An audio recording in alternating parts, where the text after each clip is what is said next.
Well, good evening and welcome to Space Oddities. Thank you for joining us. I'm Andy, as you probably know that by now. And we have joining us today somebody new for you to get to know who is joining us as a member of Space Oddities. I'd like you all to welcome Kat Benavides. Say hello, Kat. Hi, Kath. Hello, Hello, Kat. how is everyone doing today? Fine, thank you. How are you? Lovely, I'm okay, thank you. Fantastic weather Good. we're having in Toronto. Not at all. Quite rainy where I'm at.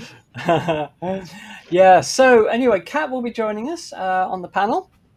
And also, as part of the stage 2 of the channel that I was talking about last week or the week before, can't remember when, she'll be looking after our social media. So make her feel at home, give her the traditional Space Oddities welcome, and we hope you'll be very happy with us, Kat. And we can't wait to get started doing things on the channel with you. So, having said that, we hope everybody out there is okay. If this is your first time on joining us on Space Oddities today, thank you for being here. And again, thank you to our sponsor, Rother Valley Optics, as always, for helping us out with this little venture. And also, of course, thank you to all of you who buy us coffees, and your generosity is much appreciated. So, there we are, as if by magic.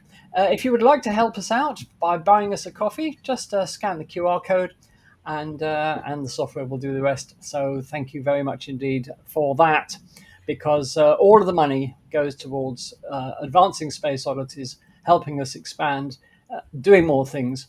And I can guarantee you that we'd never see a penny in our own pockets. Maybe one day, but no, it all goes towards the upkeep of the channel. So your generosity is much appreciated. Just a word about the t-shirts, Michael. How we? What's the situation with the t-shirts? Yeah, we're just about to order a sample, if you like. I just needed to make a couple of adjustments to the logo, to the artwork. Right. Yeah, Did you get my revised version of it? yes, I did. Yes. Okay, great. I need to revise the actual Space Oddities text bit, Right. and I've been working on that this afternoon. But Fantastic. and it's not easy trying to work out the physical size with the pixel size.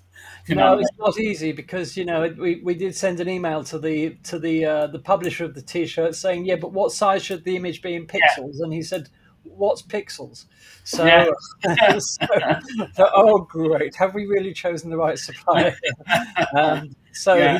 he's given us a physical size for the image. We're just trying to match up the Hopefully, we should be able to get a sample ordered this week. So we'll yeah. see how it goes. Yeah.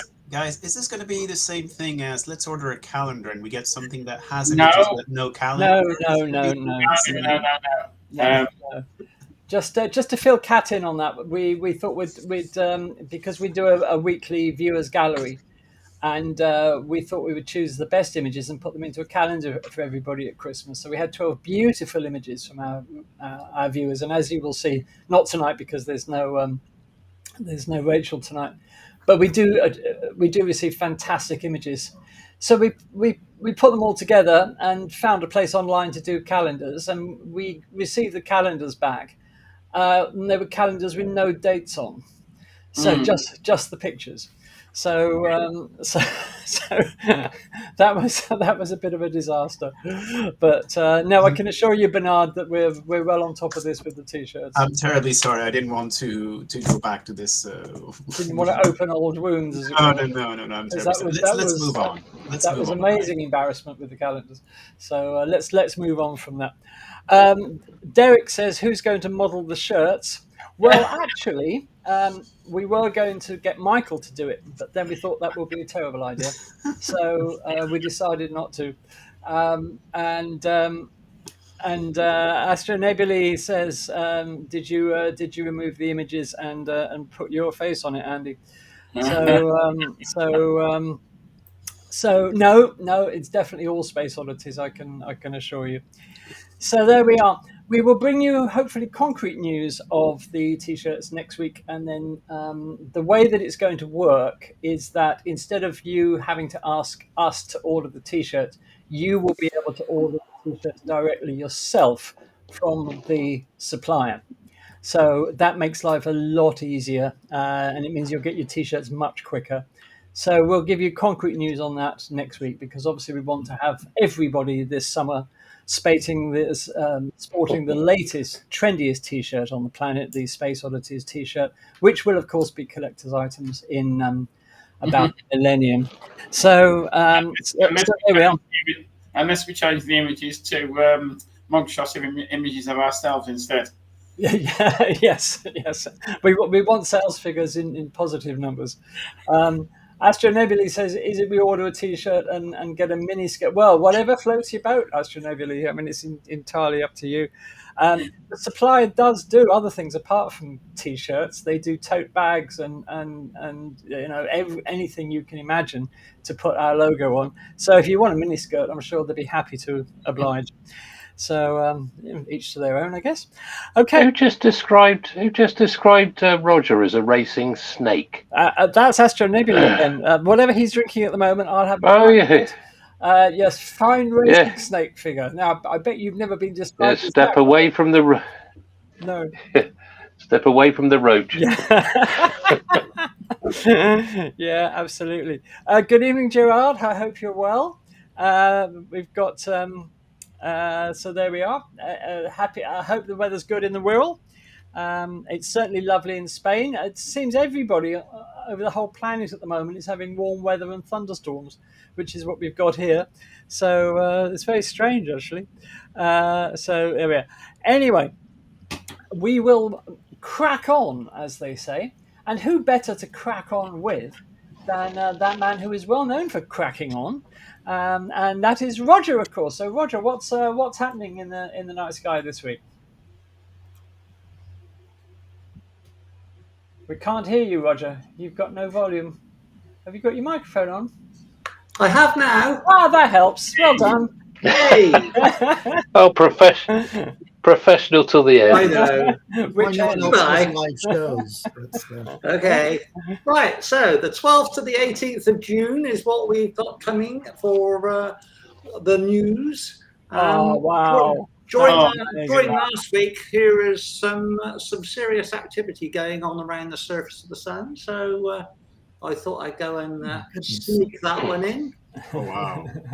That's This amazing. is an inverted image, which is why the black spot is a white spot. Right. It's a Kevin Earp job. Right. Yes. Because he's been quite active this week, hasn't it, Rog? Absolutely. There's been quite a few spots go across. Yeah, I'll show you later. Okay, then. Okay, sorry. All right. Spoiler alert. It's patience, man. Mm. Oh, So, love you, one, Roger. Today's moon and a much quieter, less spotty sun today.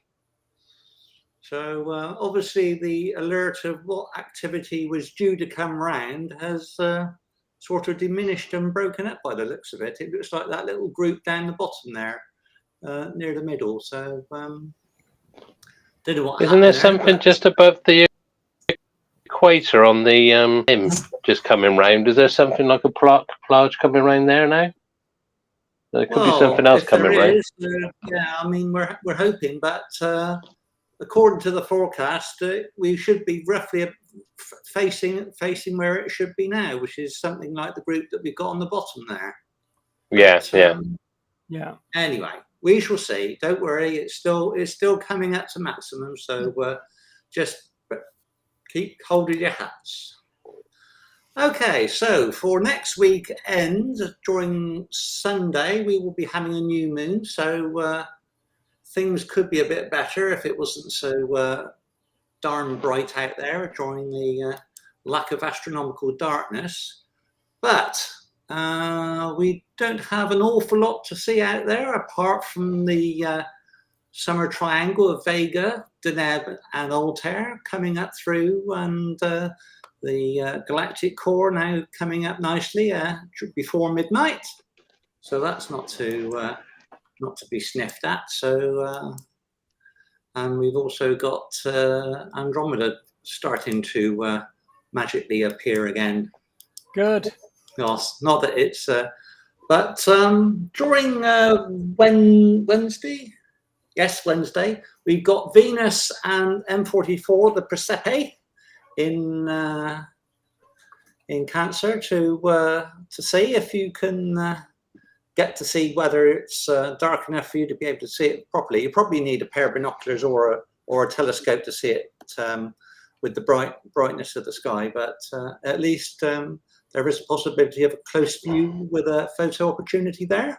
Yeah, and definitely. also, 2 days later, although this would probably be a lot better when it's quite low down with it being a bit bright at the moment, but we've got Mars and the Pleiades close together again. So that might be an opportunity, but I would think with the brightness of the sky, it's going to be a bit of a very lucky chance to get that opportunity. But here's the latest James Webb, another advanced deep extragalactic survey, which was posted just a few days ago, with thousands and thousands of more galaxies to be spotted. Is it me, or we're getting a bit blasé about this? I feel that the first one was just extraordinary, and I'm sure this one is as well. I just it doesn't have the same impression on me. Maybe No, see, when you've seen them all, really. Oh yeah, oh, so blasé, yeah, literally. This image, if you go onto the James Webb site, where they're actually not the well, it might be on the ESA, the European Space Agency site.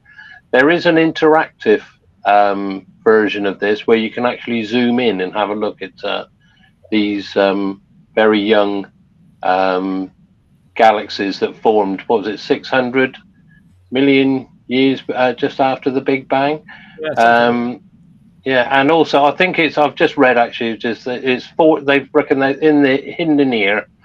hidden in here is 45,000 baby galaxies. So it might be worth going to have a look at the site and see if you can zoom in and count them. So, yeah, I've got better things to do in my time, really. Quitter. Yeah, I've served my time, Daz. I've served my time. Been there, done that, got the t-shirt. Okay. Well, not So, quite. as Rachel's probably not going to be in, I did post this next image to her, but I thought, as it was such an interesting image, I thought I'd better put it in case she doesn't appear. And this was from last week. Ah, wow. And you can see how active the sun was during that time last week. It was, wasn't it? And That's stunning. that's when we were expecting something fantastic to appear from around the limb there, which is why you can see all the prominences on the side there. Yeah. But, Roger, is that a double stack that you're using to image this? No, that's just one. Well, it's a stacked picture, but I've processed it. It's a 15 image panel that I've stitched together and then processed to bring out the surface detail and all the activity around the edge. It's amazing, Roger. Did you take that during the day? I shall ignore that and treat it with contempt it deserves. Could we? I don't know, but I just love your sun images, Roger, and these looks like amazing wallpaper that we could use as a background. So I don't know, I'm just floating an idea. If we stick a Space Oddities logo on this, some people might be interested. We might put it on a calendar. Hey, On the T-shirt. On the t-shirt. Yeah, on the back. Yeah. With Roger Hyman in huge letters. it's getting towards the time to order calendars. Stop it. Anyway. Enough of that talk. Let's get the summer over with first. Okay. Thank you very much. Yeah. Oh, thanks, Rod. That was great. Dan says something which I thoroughly agree with. He said that he loves your solar images, but he loves your lunar ones too. I think they're both superb. Yes, thank you, Stan. Yeah. Yeah, I mean, I've only been using this Daystar Quark for less than a month now, so I've still got some work to do with it, but I'm getting there. You are getting there. You are. Yeah. Talking about the sun, have we actually passed the midway point of this phase, this cycle, or are we still just coming up to We're it? ramping up, aren't we? Yeah. Yes. Yeah. 2 years, 1.5, 2 years Yeah. before predicted solar maximum. Yeah, because they were predicting this one to be a bit of a dull one, but it's been anything but so far. It's been amazing. And I don't know if you can remember, Andy. We had a conversation. I don't know if it was on the radio. Was I drunk? And I posited. Sorry. Was I drunk at the time? That I might remember. Yeah, more than likely. Probably. But we were. So I was talking. I was saying about when we get to the solar maximum on the cycle, and I've noticed in the past there seems to be a lot of volcanic action going on the Earth.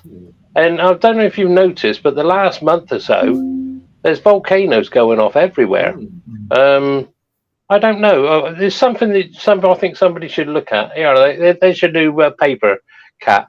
Does the maximum solar reactions actually cause volcanoes to erupt on Earth? I don't know, because I don't know about volcanoes, but there was a paper by Mona Kessel and others in the Heliophysics Division at Goddard Space Flight Center that showed a correlation, a high correlation between solar activity and earthquakes. And I don't know, it's a correlation. So I don't know if there's cause and effect, but the thinking was that ground currents might in some way lubricate the plates and allow them to slip during periods of high solar activity. But I don't know. It's all speculation. I seem to remember that. It was a few years ago. Yeah, I mean it's all speculation, but it just seems that when we get these maximums, we do tend to have lots more volcanoes going off.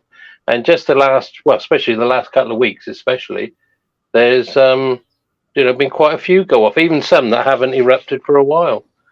No, I was just thinking, I was just throwing that out there just to. I mean, there've been all sorts of these weird ideas floating about links between the sun and volcanoes and earthquakes and goblins and things like this. But I'm not sure how solid any of the science is behind it. But so you're just putting it down to witchery, are you? Yes, witchery and beer, basically, which, as we know, is the solution to everything. So, well, there's your homework for this week then, Daz. Go and find out. Come back next week and tell us what you managed to find out. Come on, I haven't sent you any homework in a long time. I haven't got a calendar.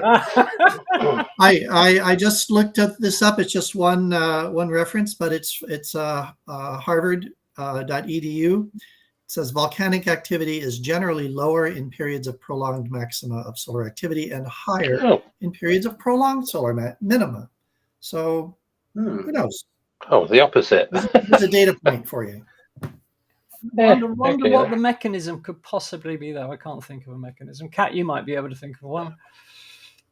I don't know. It's anyway. We'll look into it. Daz has got his homework for the week. Go and find out, Daz, and if you've got time. Anyway, moving on. Talking about things like that, which we weren't. Lou is now going to tell us all about, I think, the scale of the solar system. Is this correct, Lou? Well, yes. We here at Space Oddities recognize that although most of you are information gatherers, some of you are information providers. And so we have other teachers and amateur astronomers who interact with the public on a regular basis. And so we've started a little series, I'll call it, called Teacher's Corner. So for those of you who are looking for innovative or interesting ways to communicate space science to your audiences, you've come to the right place. And we'll be showing a different technique or a different activity or a different resource each week in the weeks to come. So let's see, Andy, can you with pleasure, move this up? There we go. There we go. Okay. So we're calling this the Space Oddities Teacher Corner, and I thought that we would just start with one that I've done for elementary school all the way up through high school and with my undergraduate students. And as you put different emphasis on it and add or subtract detail and so on, this is an activity that can really work with lots of different audiences, and it's quite fun. It's called a scale model solar system. And you'll find lots of references to this if you just get on Google or perhaps ChatGPT. I don't know what you're using these days. But this is a reference to a NASA Jet Propulsion Laboratory website, which shows lots of ways to do this. And basically, you're going to, in an interactive, fun, energetic way, build a scale model solar system. And it might have scaled distances. It might have scaled sizes of planets and the sun, or you might even try to do both. And we'll show you how that works. Lots of people have taken different tacks on doing the scale model solar system. So let's see if we can go forward one here. There we go. So the fundamental idea is that we take our 9 planets, and you can include Pluto. If you're a bleeding heart astronomer like I am, you can include Pluto, and you could even include Ceres or anything you want in the solar system, real or imaginary, I suppose. And if you know the distances between the sun and these other solar system bodies in AU, right? AU, the astronomical units, just a larger yardstick. It's kind of like, just like a light year, right? You know what a light year is, of course. It's just like a regular year, only it's less filling. Wah, wah, wah, wah. So when I do it, I just say, okay, the sun's at 0, Mercury's about 1/3, Venus is about 2/3, Earth's 1, Mars 1.5, Jupiter's 5, Saturn's 10, 20, 30, out to Neptune. And, the idea is to get the general feeling of the solar system. And then you scale that to whatever distances you have available. If you're going to make something on a string, then you might have 1 centimeter per AU or something like that. And if you're going to do it out on in a mall area, then you would have you have more space to play with, and you just scale it to the amount of space that you have. So there are different ways to do this, as I mentioned, and these you can find these just doing general searches on scale model solar system, or sometimes schoolyard solar system, like that. If you're going to put pieces on a string and you want to get the right distances, that's easy to do. You can use washers if you want to simulate planets with rings, all of the gas giants, for example. I have a friend at Montgomery College who does scale model solar system in a medicine bottle. There, if you size the sun as the size of a soccer ball, which of course doesn't fit in a medicine bottle, but all the planets would. And so Mercury, let's see, let's go forward just a little bit here. I'll show you.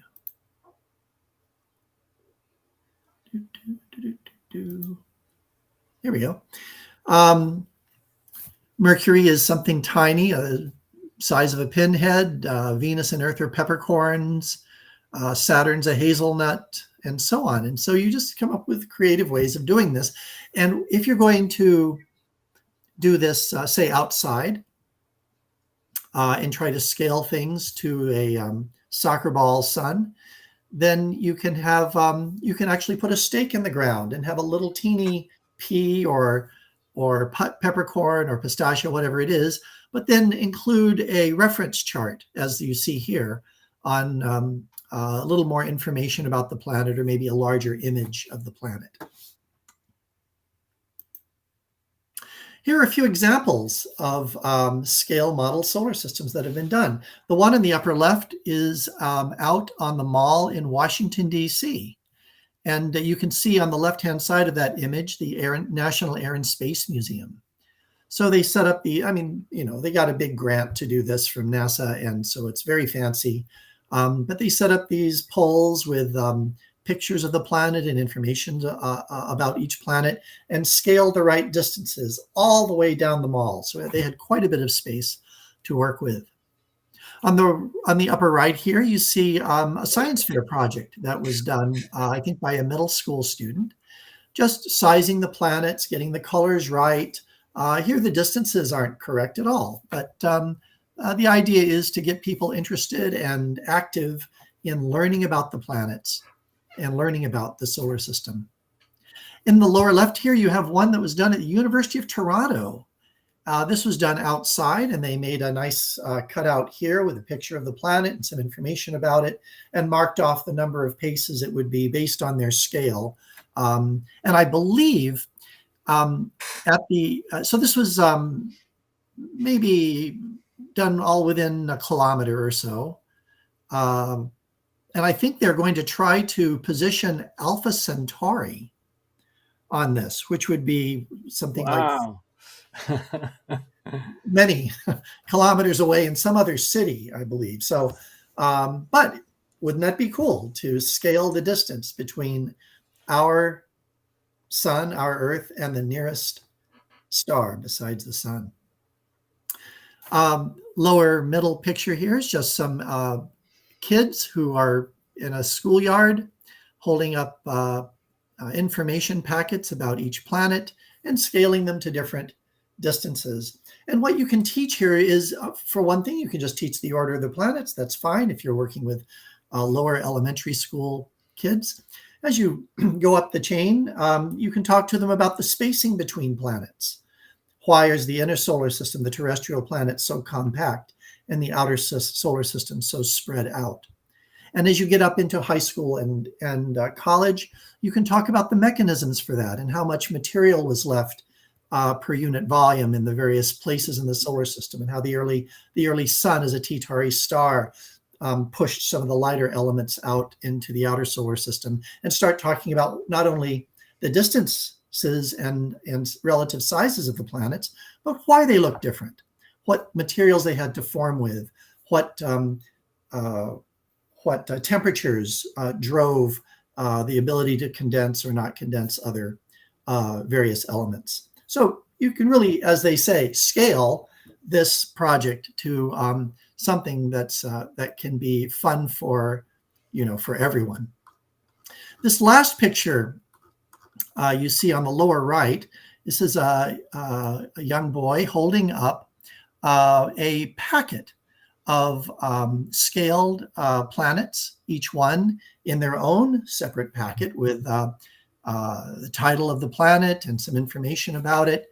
And this is called Mighty Wanderers. And it turns out you can just buy this online. We're not promoting this necessarily, but you can just buy this online and use those to scale an outdoor activity. So it's really quite a lot of fun.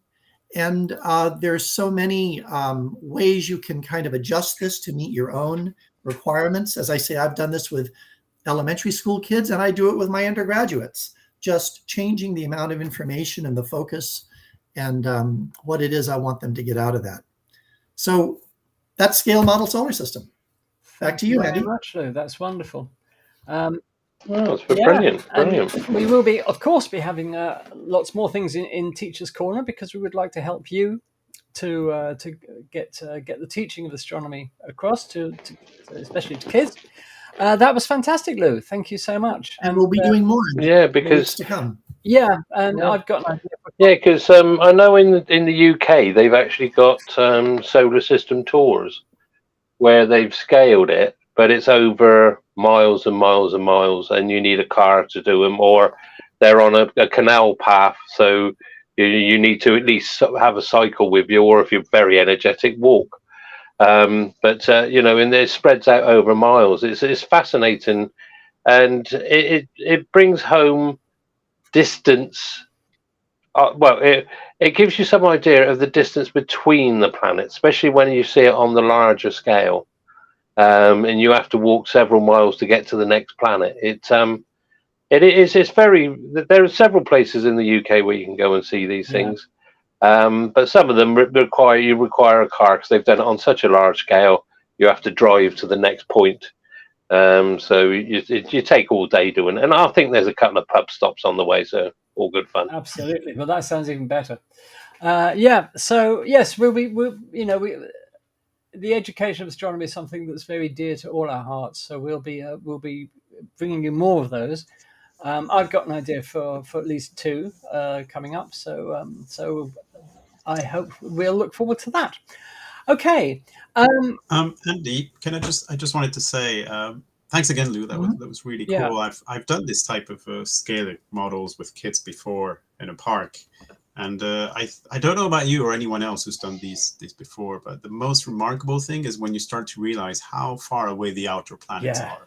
Because in the beginning you're like, Mars, Venus, Earth, okay, and then so it's like, whoa, hold on, where's Saturn going? And then, my gosh, Uranus, and then Neptune, and you're like, we're not even at the end of the solar system. And anyway, I just wanted to put this out there. It's an exciting thing to do, and it really brings in the scale. Well, I remember Bernard doing it in my daughter's playground a few years ago, and I did the planets out to Neptune, and the kids were so into it. But of course, they asked about Pluto, and so I said, well, okay. So I worked out how far Pluto was beyond Neptune. And it was actually outside the school on the other side of the road. So I had to get permission from the head teacher to let one of the kids go across and be Pluto on the other side of the road. So it was a great day. It was a really great day. If I could just add one more kind of fun piece of information. This is what I do when I do it kind of the high school and college level. I have the students take the place of the planets. And I come up with descriptions of the planets that make the students a little bit uneasy. So I say, okay, now we need Venus, beautiful goddess of love and beauty. Who's feeling that now? Who is the goddess of love and beauty in this class? And sometimes a guy will step forward or whatever, and then Mars, the god of war, and so on and so on. So you can have fun with it. Yeah, you can. I gave the students that were representing the planets, I say students, they're little kids, I gave them each an A4 print of the planet that they were representing, and they were holding those up. And of course, everybody wanted to be the sun. That was the one they all wanted to be, at the center of everything. It was a fantastic day. It really, really was. Okay, thanks for that, Lou, again. And we'll move on now. Now, this week is a bit of a sad day for the history of space flight, because this week we say goodbye to Europe's Ariane 5 rocket, which is flying its final flight to launch a satellite this week. So to mark the occasion of the passing of the Ariane 5 rocket, which has been an amazingly reliable rocket, as you'll see, over the years for Europe, I thought we'd just I'd give you just a little presentation about Ariane. So the Ariane 5 rocket we are bidding farewell to. There's the Ariane 5. Beautiful looking rocket, I always thought. But what's more important than how it looks, of course, is what it does. And the thing about the Ariane 5, it's obviously a product of the European Space Agency. And for those of you that are not familiar with the European Space Agency, who might be further afield, they're all the countries that belong to the European Space Agency. There are 20 countries in total involved with the European Space Agency.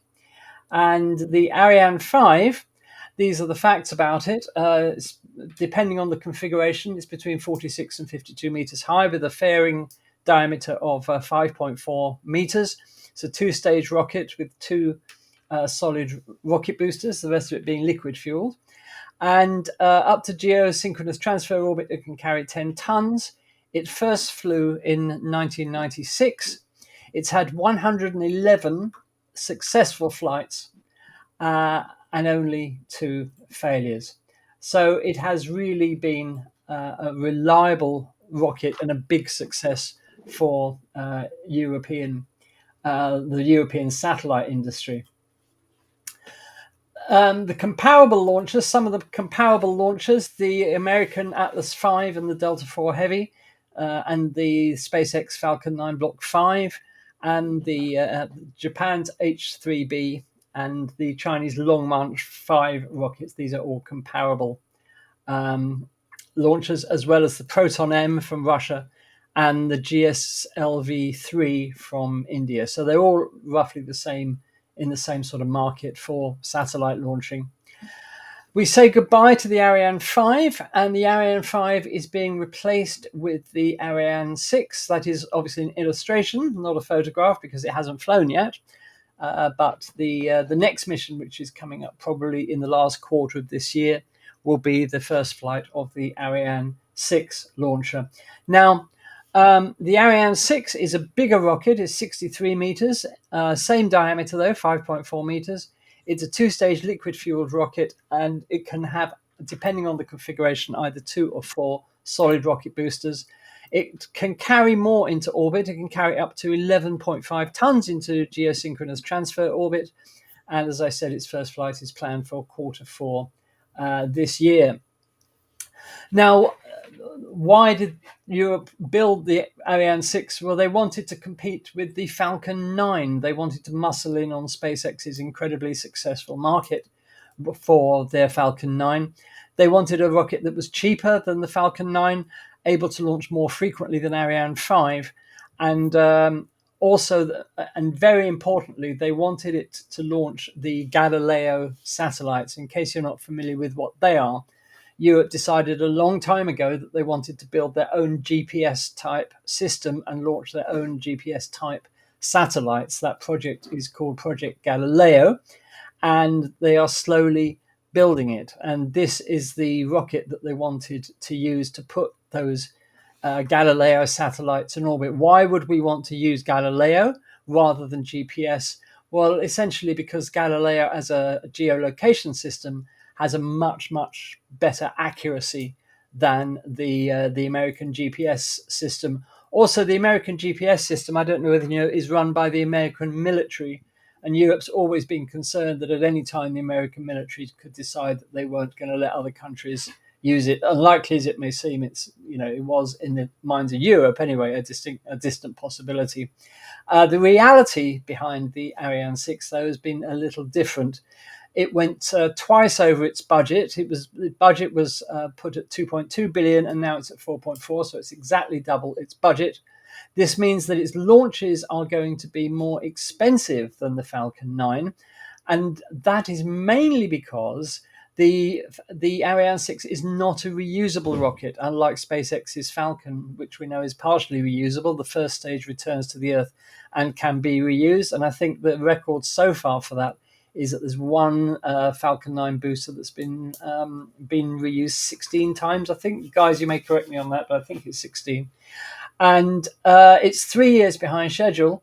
It cannot now compete with SpaceX on price because during the time it's been in development, that is since 2014, SpaceX have managed to massively cut the cost of their Falcon 9 launches, mainly because of this reusability that they've we don't think anything of it anymore. Seeing a first stage of a Falcon rocket land on the drone ship out in the ocean it's just commonplace now.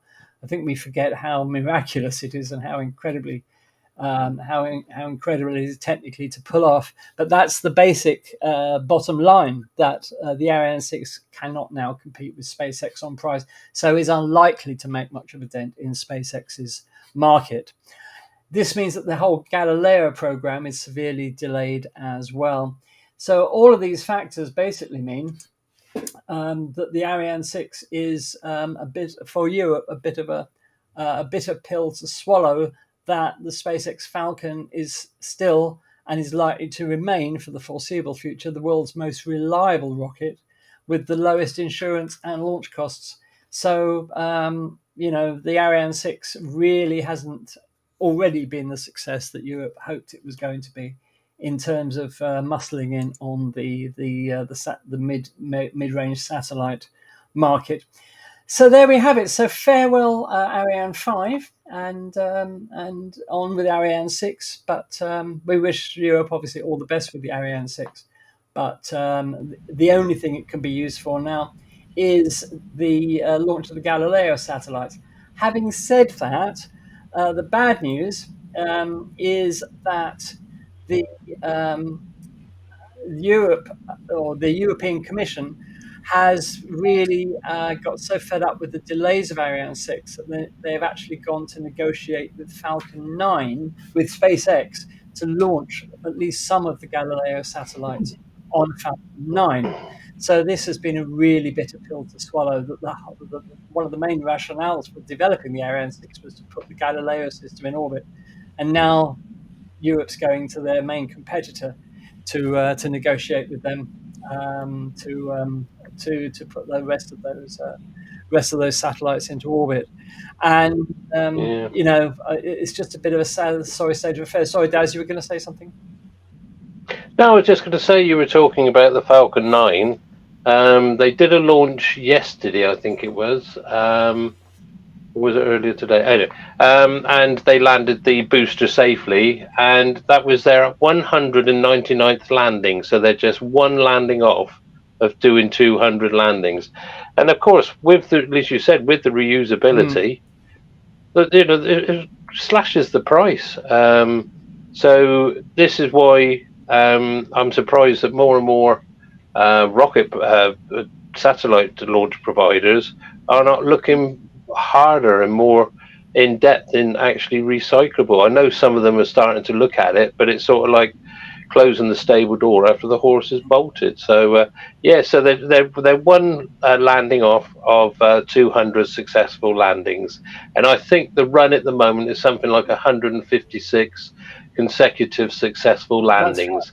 But of course, remember, that doesn't count the ones that they're crashing into the sea when they have to go up into a higher orbit. That's right. That's right. Yes, of the boosters that were intended to return to the Earth, they've got I think nearly 100% success rate, haven't they? So it's it's an amazing achievement, and it just it seems we're so blasé about it now, seeing those rocket launchers land on the drone ships. We don't think anything of it. Well, I do, because I still watch every single landing, because I still can't get over it. Yeah, same here. Same here. Guys, JWST deep field images, done it, blasé. Yeah, that's right. SpaceX rockets landing, could move on. Guys. Well, that's. I mean. Keith. Kidding. That's amazing. It's amazing. Sorry, Keith just popped in the chat that there's another Falcon flight tonight, so that'll be the 200. If they're landing it. There is. I think isn't it? Are they launching 2 satellites tonight? I think, Keith, or am I getting? No, I'll be looking for that then, because I want to see the 200. But like I say, every time it happens, it's just beauty. It's poetry in motion. It is. To see those boosters come back and land. And it's even better when they use the heavy, and you get 2 of them coming to land. And it's amazing. It's a lovely sight. I know. But you're not going anywhere, Daz, unless you've got a note from your mother. You have to stay here till the end of the show, even though you're coming and going at all. So yeah, as always. Yeah. Can we just say, Kat unfortunately had to depart to commute back home. So I hope you've all enjoyed meeting Kat, viewers. She will hopefully be returning next week, and we, as I said earlier, part of our stage 2 of expanding the channel is to do more things with social media, and Kat's got some great ideas that we're really excited about following up. So there we are. Okay, right. Well, moving on then. Michael, your chance to be in the sun. Hello. Shall I share my screen? Yes, certainly. Michael, you may remember that we've started a series, an intermittent series, as it's turned out, to show you our favourite space images. So this week it's Michael's turn to show us 3 favourite space images. Let's see if I can upload mine. Oh, hang on. Sorry.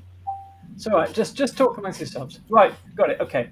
Right. Would you like to talk us through your Yeah. favourite images then, Michael? Yeah, that's fine. Thanks, Andy. That's great. Right. Yes, my favourites. 3 of my favourite images, I would say, because I'm sure I'll find a lot more that I like even more than these. But 3 that I've just picked out for this particular presentation. If you'd like to go to the first one, next slide. You want me to do it? 1 second. Give me a second. I've done it. Oh, you've done it. Okay, carry on. Right. First of all, I'd like to take you back in time to 1976. What a great summer that was. Yeah, exactly. Definitely. I remember it well. Yeah. And in July 1976, Viking 1 landed on Mars. And this was the first photograph that was processed in colour. Ah, yes, of course. From the surface of Mars. And if I remember right, I'm not really found a lot on it on the internet. Didn't they process the sky to be blue originally? They did. Yes, they did. And people question that. Well, NASA themselves question that. Right. And I think a couple of days later, they reprocessed it. Yeah, because I remember that night watching the news, and this came in, and that's one of the things they talked about. Yeah, So, I think it was one of these things, about the power of suggestion that they expected to see quite normally, as one would, a blue sky. So they processed the image for a blue sky. Yeah, and of course it wasn't blue at all. And I think it was the colours of the cables on the spacecraft that gave it away. Yes, that's right. Something like that. Yeah. Yeah. Long time ago there. Nearly that's 15 right. years. Can you believe that, Michael? Jeez. I know. Guys, if you don't mind, I talk about this quite extensively. Actually, my second book, Imaging the Solar System. Oh, so, okay. if you're interested in this image and all the colors, and what Andy said, I must read your book, Bernard. Thanks, Michael. Okay. I was at Goddard Space Flight Center back then in their Building 3 auditorium watching this first image come down. And because this was so long ago and image rates and computing power were what they were, it was one slice at a time that would slowly go across the big screen. Yeah. Then they would do another tiny slice that slowly went. It was the most frustrating and exciting time because this image built so slowly. But of course, by the time it was finished, everybody was screaming. Yeah. I mean, it was quite an advancement, Viking, I think, at the time, and the instruments they had on board as well. So that was brilliant. Okay, so that's my image number 1. No particular favoritism actually, but that's the first one. My second one is this one. Ah, yes. Mm. And this image is entitled "The Day the Earth Smiled," because apparently when this was taken, lots of people were asked to smile for the image. I don't know why. Anyway, but what you can see, talking about the scale of the solar system, you can see the Earth because it's arrowed there. But I do believe to the left of the Earth, that is the Moon. Is it? Oh, yes. You're right. And you can just see, it looked elongated. So, and when they zoomed in, it's actually the Moon. Yeah. So if I go close up, and it just shows the scale of how far the Moon is away from the Earth compared to the sizes. Not sure about that arrow-shaped UFO approaching the Earth, though. Right. Or is it UAP? UAP.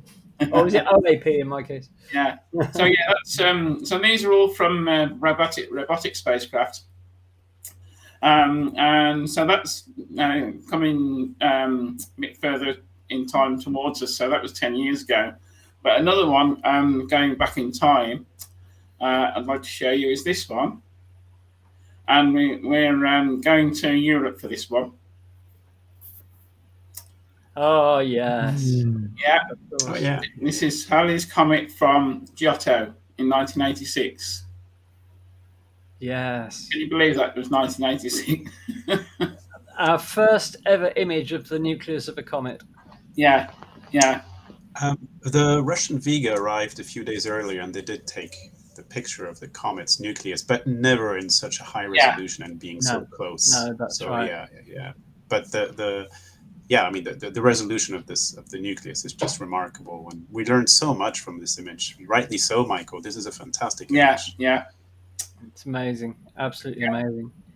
And So- it's funny you should choose that, Michael, because only yesterday I was watching the BBC TV coverage from that night, which I have, and James Burke was doing it.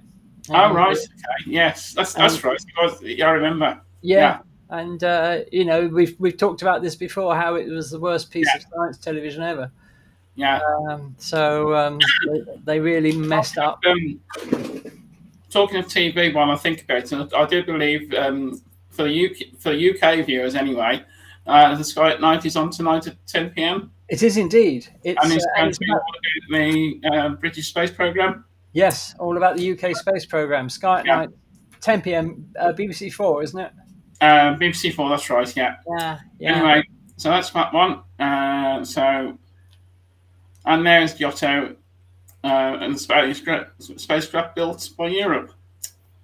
And if I remember rightly, and you must remember this is 40 years ago, the dust detector on it was built at the University of Norwich, if I remember rightly. Ah, right, okay.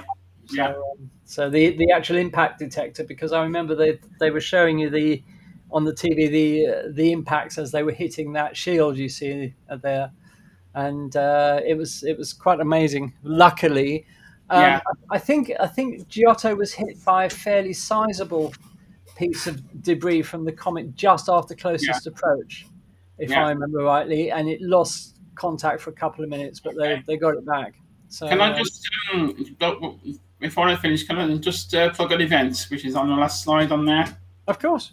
There's two events coming up this week actually. On Wednesday this week, the Carolean Astronomy Society in Kidderminster have a talk by our own Steve Warbis. Oh, really? About the size of the universe.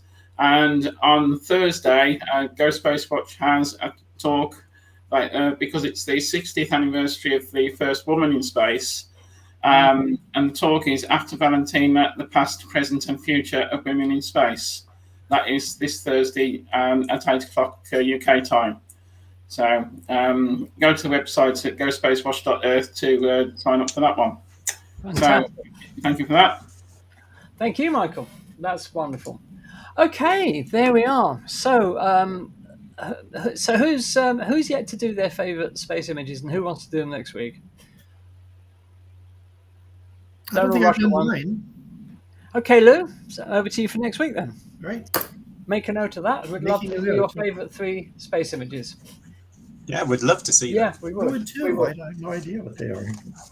And folks, this is my book, Imaging the Solar System, where you can see all the images that Michael showed and more. That's my first favorite image, with Bernard showing the book. That's my first one. Thank you. Okay. All right. So moving on, as they say, it's time for our regular Moon of the Month, Moon of the Week series. And this week, I'm going to be showing you not one, but several moons of the week in quick succession. And I've billed this one as Saturn's weirdest moons because Saturn does have some truly, truly weird moons, the like of which we'd not seen before the NASA probe Cassini went to Saturn. We knew that there were some oddities about these moons, but we didn't quite know why. And anyway, let's show you the presentation. And this is why I'm calling it Saturn's weirdest moons. Just give me 1 second, and here we go. Okay, hope you can see that. The first one is this moon, Hyperion, which is most bizarre. As you can see, it's got a surface that resembles a sponge. And, Cassini flew by this close distance, about 5,000 miles away. and everybody was just amazed at what this moon actually looked like.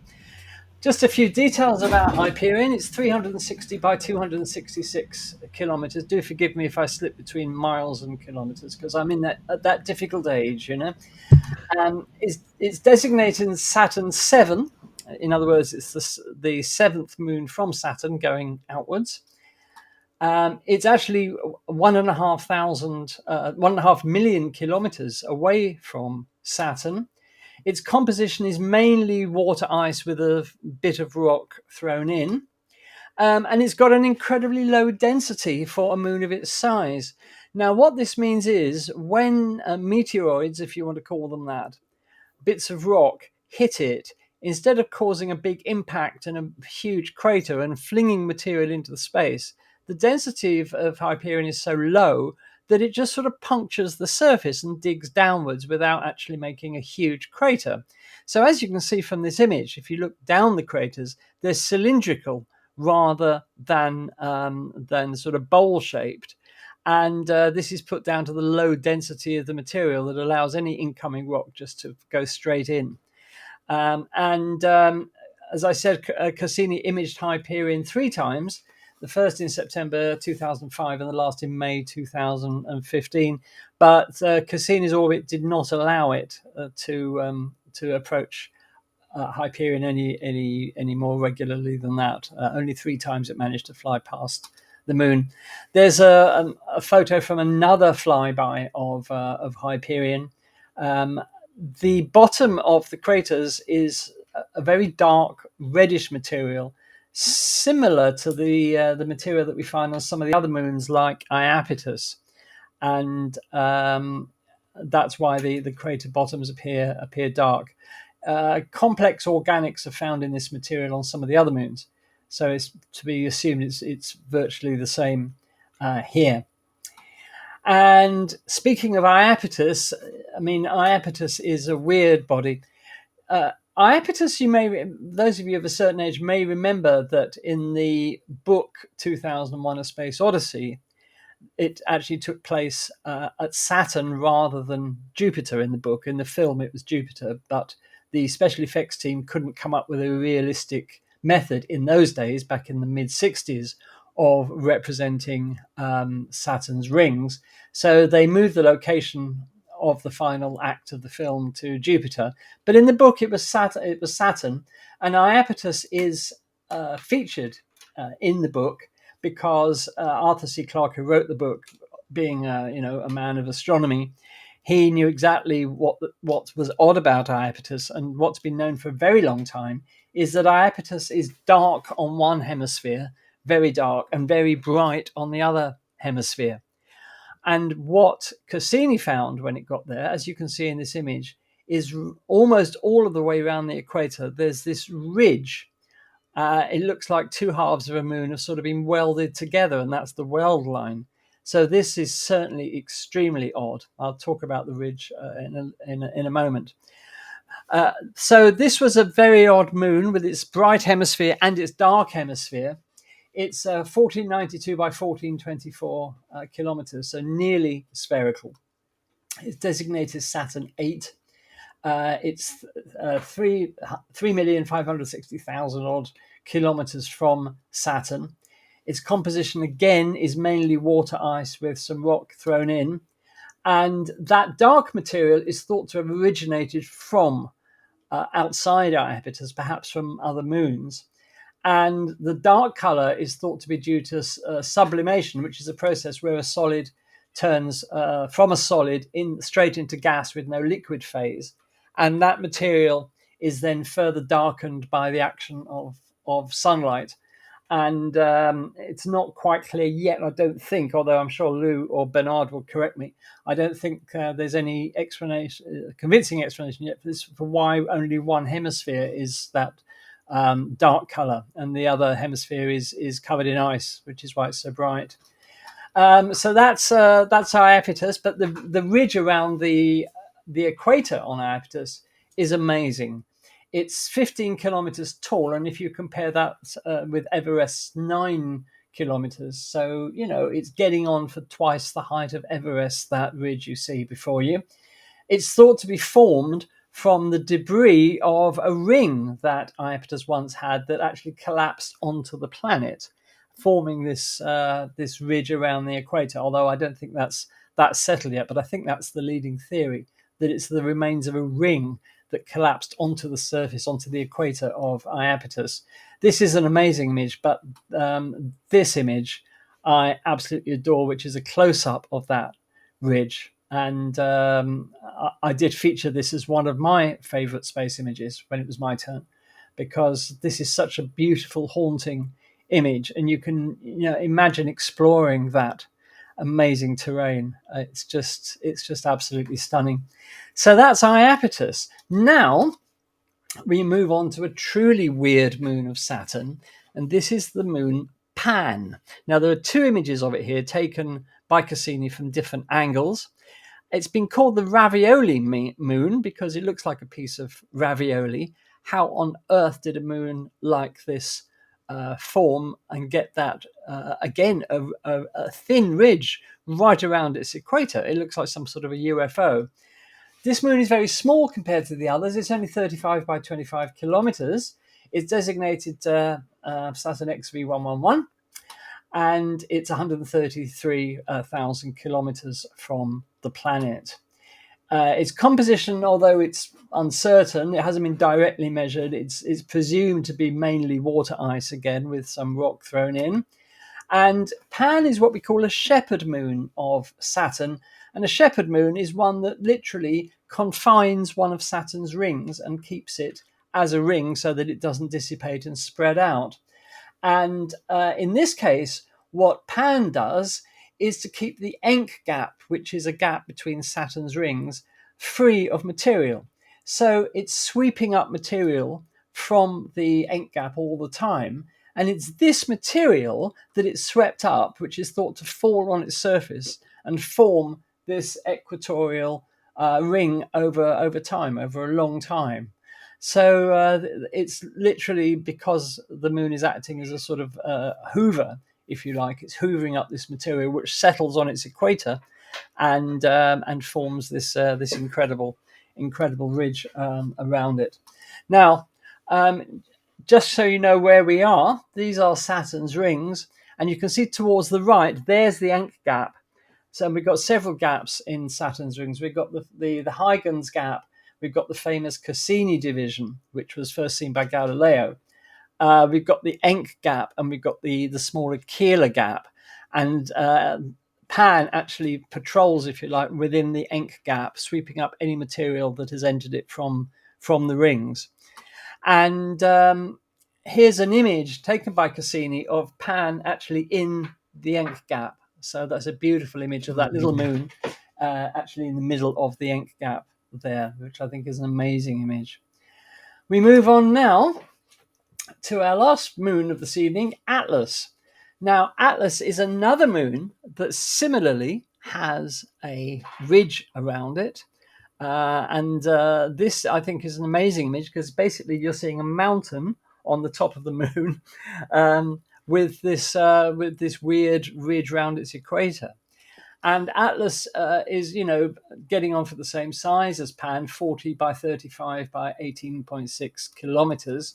It's designated Saturn XV. It's 137,000 kilometers from the planet. Again, it's thought mainly to be water ice.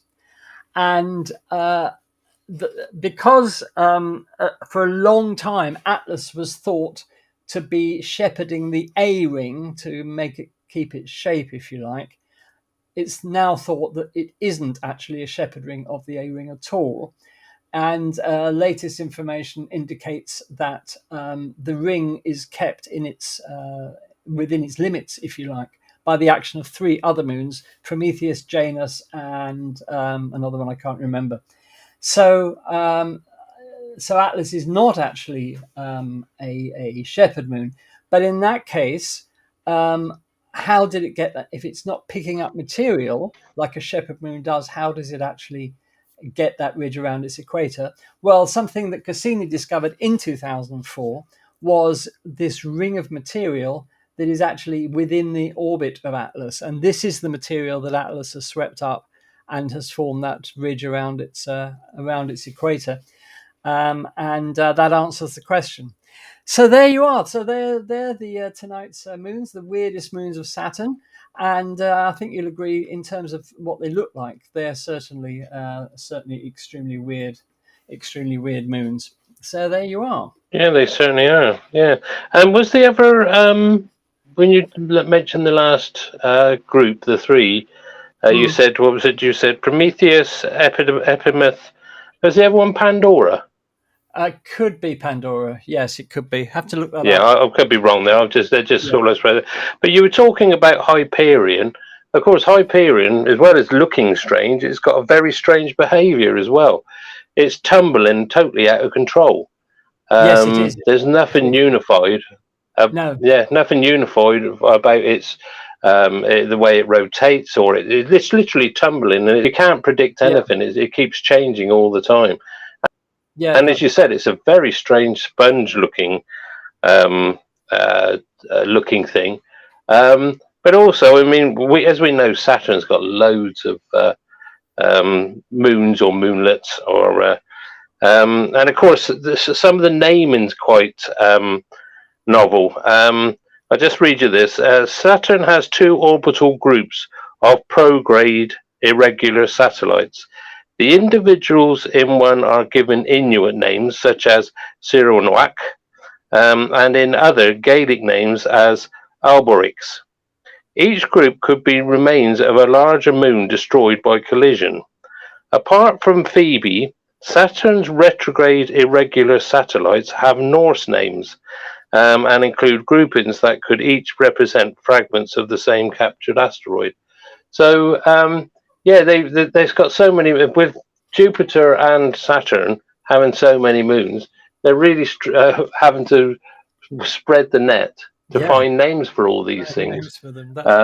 And of course, most of them are found by that group of people sat on the Hawaiian mountain, and all they do all day is look for moons, and they're quite successful at it. So, as we said, they need to get a proper job.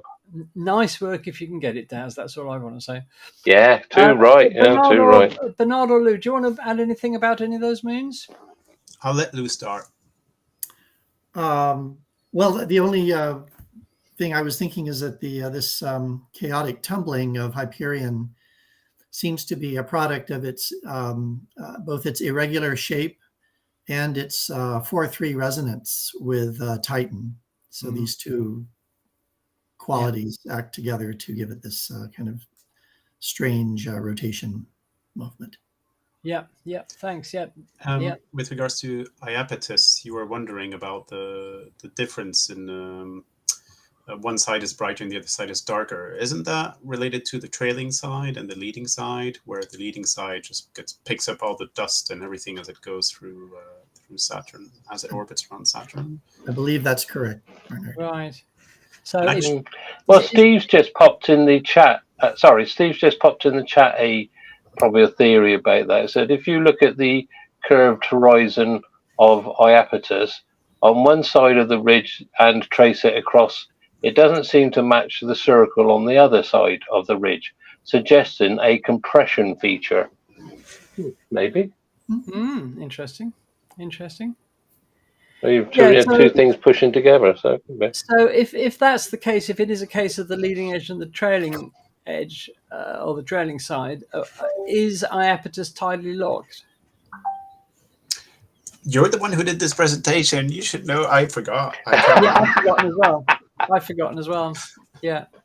Too many moons around Saturn. Most moons are, but I don't know about Iapetus in particular. Yeah, I'll have to ask ChatGPT about that. Okay, so there we are. So those are the moons of the week. You get better answers than you get from Bernard, that's for sure. So I use Google Bard. Well, Google Bard, believe it or not, is not available in Spain yet. I'm just waiting for it to become available. I want to compare it to ChatGPT because I'm severely unimpressed with ChatGPT so far. So I'm hoping Google Bard might be better. When it comes to looking for space information, wholly unreliable, both of them. Yeah, and also this old problem that because people don't put dates on their web pages, you ask it for anything chronological or between certain dates, and it hasn't got a clue. No, but and I think, just as an aside, this is really bad news because if in the future people want to look back at the internet and they want to know when stuff was published on the internet, 90% of web pages you look at haven't got any dates on, so we will never know how old the material is. So I think that's a really bad thing that should have been sorted out from the start with the internet. That every single page should have a date stamp on it, because not knowing how old material is when you read it on the internet is a problem, in my opinion. Yeah, Iapetus is tidally locked. It is, yeah. So there we are. Okay, then. Well, I think that brings us to the end of tonight's show, ladies and gentlemen. Does it not? And does anybody want to say anything before we adjourn for the evening? No, it's been good.